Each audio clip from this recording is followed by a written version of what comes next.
President Trump still offering no proof to support the unprecedented and inflammatory accusations he made on Twitter this weekend that President Obama wiretapped Trump Tower. FBI Director James Comey has reportedly asked the Department of Justice to publicly refute the claim, and other intelligence officials have rejected the allegations as well. Will there now be a congressional investigation? Here's ABC's David Wright. Even for a White House that's developed a reputation for alternative facts. The bombshell accusation. President Trump lashes out at his predecessor, accusing President Obama of tapping his phones. The controversy that erupted this weekend was of an entirely different magnitude. First thing Saturday morning at Mar-a-Lago, President Trump tweeted out a plot worthy of a Tom Clancy novel.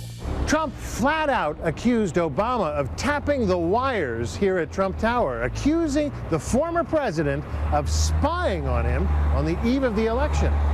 Terrible, he tweeted. Nothing found. This is McCarthyism. Offering no evidence whatsoever, Trump accused his predecessor of meddling in the very sacred election process. Bad or sick guy. If this happened, Martha, if. I agree. Why is the president saying it did happen? Look, I think he is going off of information that he's seen that has led him to believe that this is a very real potential. President Obama's spokesman flatly denied it. The FBI director asked the Justice Department to publicly refute it.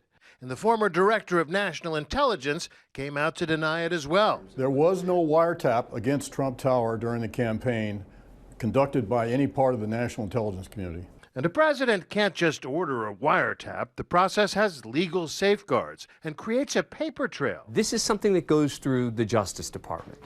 And typically, they would then take it to a secret court, the FISA court, which would mean a judge would also sign off on it. So the notion that President Obama single-handedly decided to wiretap Donald Trump is basically nonsense. None of that seems to trouble the White House. President Trump is now calling for a congressional investigation. It's important to note that there's an equally outlandish narrative on the other side. The other narrative, also in the mix, is that the Trump campaign may have colluded with the Russian government to meddle in the 2016 election. Again, allegedly. No proof of that either. No smoking gun of collusion. But more than a little smoke. In terms of the Russian intrusion into the election, you stand by all that you've said about it? Absolutely. There is a full FBI investigation underway now into whether the Russians or how the Russians meddled in the U.S. elections. But according to Jim Clapper, he told us today when he left in mid-January, at that point he said he knew of no evidence whatsoever that showed collusion between the Trump campaign and the Russians. Best anyone can tell, the president's wiretapping tweets seem to trace back to a theory put forward last Thursday by conservative talk radio host Mark Levin.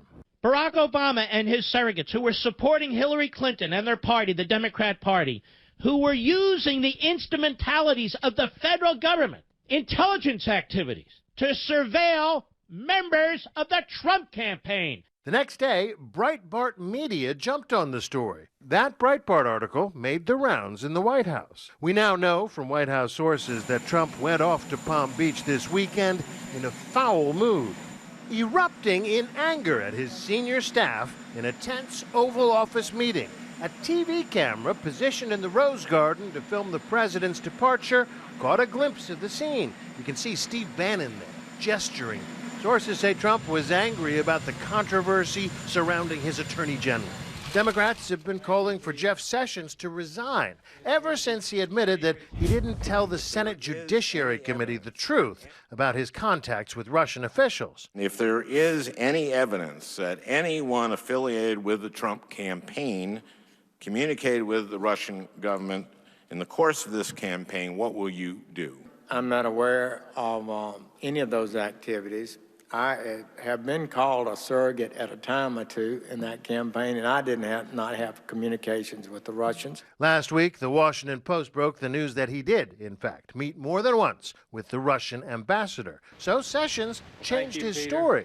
In retrospect, if I should have slowed down and said, but I did meet one Russian official a couple of times, that would be the ambassador. Trump publicly stuck by Sessions despite the controversy. Should Sessions recuse himself from investigations into your campaign in Russia? I don't think so at all. But hours later, I have now decided to recuse myself from any existing or future investigations of any matter relating in any way to the campaigns for President of the United States. White House sources tell ABC News that's why the president was furious at that Oval Office meeting.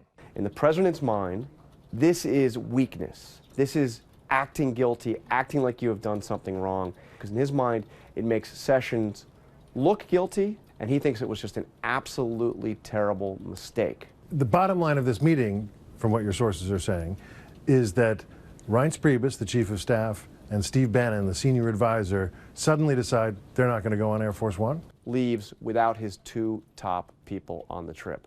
It's beginning to sound like an episode of Survivor. These two guys temporarily voted off the island. Yes. The tribe has spoken. Two of Trump's most trusted aides temporarily sidelined, although neither of them got voted off the island. And the end result of this is that the president is left to his own device.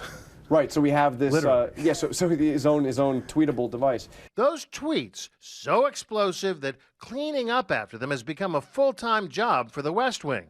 Today on the morning shows, I think the bigger question here is let's let the House Intelligence Committee do its job, George. That is not true. And all day long on cable. If the President of the United States said that, he's got his reasons to say it. He's got some convincing evidence that took place.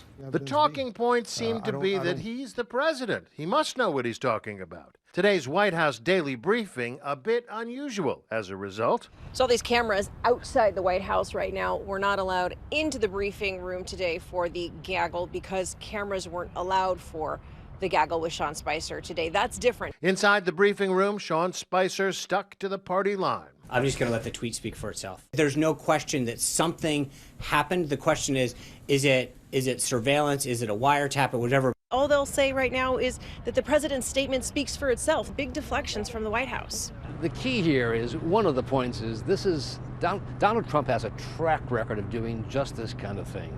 He spent years as a private citizen fueling the right-wing theory that Barack Obama was not an American citizen. After the election, he claimed there were 3 million people who voted illegally against him. No proof for the birther issue. And now, once again, with the FBI and the wiretaps, no proof. The maelstrom is all but eclipsing other important news. A new temporary travel ban, the long-awaited Obamacare replacement proposal, and more North Korean missile launches. Instead of getting to the bottom of all that, it seems half of Washington is off chasing Russians, the other chasing the ex-president, and a wiretap that might not exist. All of it eroding trust, spreading doubts, and clouding some very important issues. I'm David Wright for Nightline in New York.